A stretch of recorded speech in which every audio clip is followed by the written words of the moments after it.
ছাত্রছাত্রী বন্ধুরা, আমি তোমাদের অমিতাভ স্যার। সবাইকে আমার YouTube channel practical and theory ক্লাসরুমে স্বাগত জানাচ্ছি। আজকে আমরা শুধু ওয়েস্ট নিয়ে টাইম ওয়েস্ট করব। তাই যারা টাইম ওয়েস্ট করতে চাও না তারা আজকে কিন্তু এই ভিডিওটা দেখো না, স্কিপ করে যাও। যাই হোক, প্রথমে আমরা একটা কালারলেস দ্রবণ এখানে যোগ করে দিচ্ছি। এটা একটা ওয়েস্ট। এই দ্রবণটার মধ্যে একটা কপারের সল্ট আছে।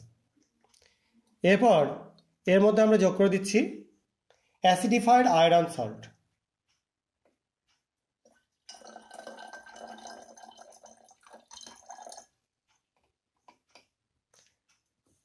এর মধ্যে আরো একটা আয়রন সল্ট অ্যাসিডিফাইড।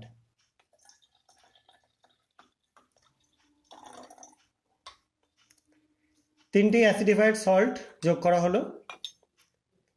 এবার যোগ করছি আমি কিছুটা মিথাইল অরেঞ্জ সলিউশন।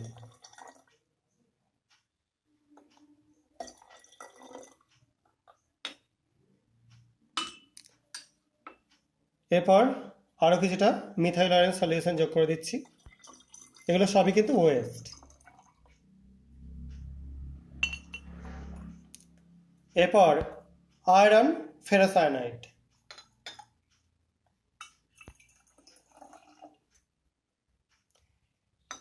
সব মেশানো হলো। এবার মিডিয়ামটা কেমন আছে দেখবার জন্য আমরা যোগ করে দিচ্ছি কিছুটা পটাশিয়াম কার্বনেট।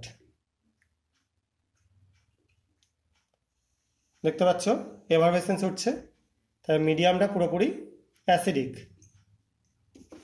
দেখো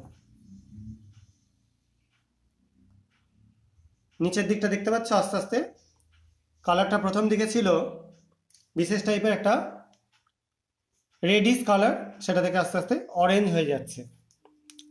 আরো কিছুটা কার্বনেট মেশাচ্ছি। দেখো নিচের কালারটা অনেকটা ইয়েলো হয়ে যাচ্ছে। দেখো পুরোটাই ইয়েলো হয়ে গেল। তাহলে এখানে এখন মিডিয়ামটা হিসাব মতো অ্যালকালাইন হয়ে গেছে।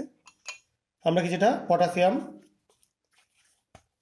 ফেরোসায়ানাইড যোগ করে দিচ্ছি এর মধ্যে। দেখো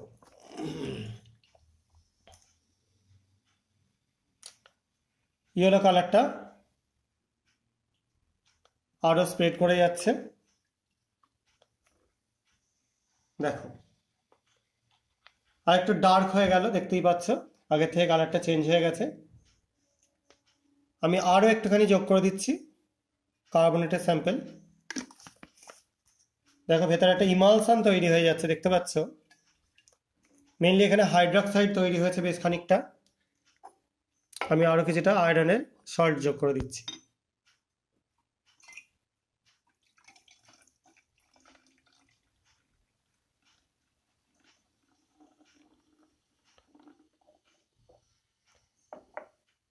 দেখো পুরো কন্টেনারটা ভর্তি ভর্তি হয়ে গেছে। এবার কিছুটা ডাইলিউট অ্যাসিড যোগ করে দিচ্ছি।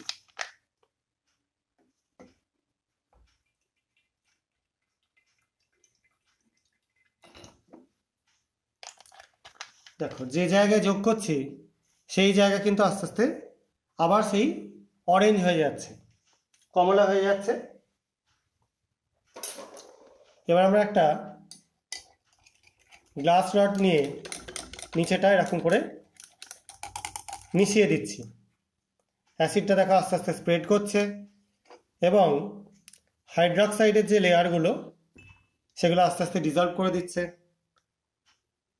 তো এখানে আমরা মিথাইল অরেঞ্জের কালারটাকেই প্রকট আকারে দেখতে পাচ্ছি, কারণ সিস্টেমে আর অন্য কিছু থাকলেও এখানে মিথাইল অরেঞ্জটাই সব থেকে বেশি এফেক্টিভ হচ্ছে তার কালারটার জন্য। সেই জন্য আমরা যদি অন্য কালার আনতেই চাই, আমরা একটু আয়রনের সল্ট এর ওপরের দিকে লেয়ারে আনবো, দিয়ে দেবো এবং তার মধ্যে ইনস্ট্যান্ট চার্জ করব পটাশিয়াম ফেরোসায়ানাইড। দেখো ওপরের দিকের লেয়ারে তোমরা এখন একটা ডিপ কালারেশন দেখতে পাচ্ছ, যেটা নিচের দিকে যত যাচ্ছে আস্তে আস্তে কালারটা কিন্তু আবার ডিজলভ হয়ে গিয়ে অরেঞ্জের দিকে চলে যাচ্ছে, একটু রেডিশ অরেঞ্জ টাইপের হয়ে যাচ্ছে। তার মানে এখানে আমরা যতক্ষণ না পুরোপুরি মিথাইল অরেঞ্জের এফেক্টটা না কমাতে পারবো ততক্ষণ এরকম রেডিশ কালারেশন দেখতে পাবো। তো এটাই জাস্ট আমরা কিছু ওয়েস নিয়ে আজকে ট্রিটমেন্ট করলাম। আজকের মতো এক্সপেরিমেন্ট এইটুকুনি। তাদের এই এক্সপেরিমেন্টগুলো ভালো লাগে চ্যানেলটা সাবস্ক্রাইব করে ভিডিওগুলো লাইক করে আমার পাশে থেকো। সবাই খুব ভালো থাকবে, সাবধানে থাকবে, বাই।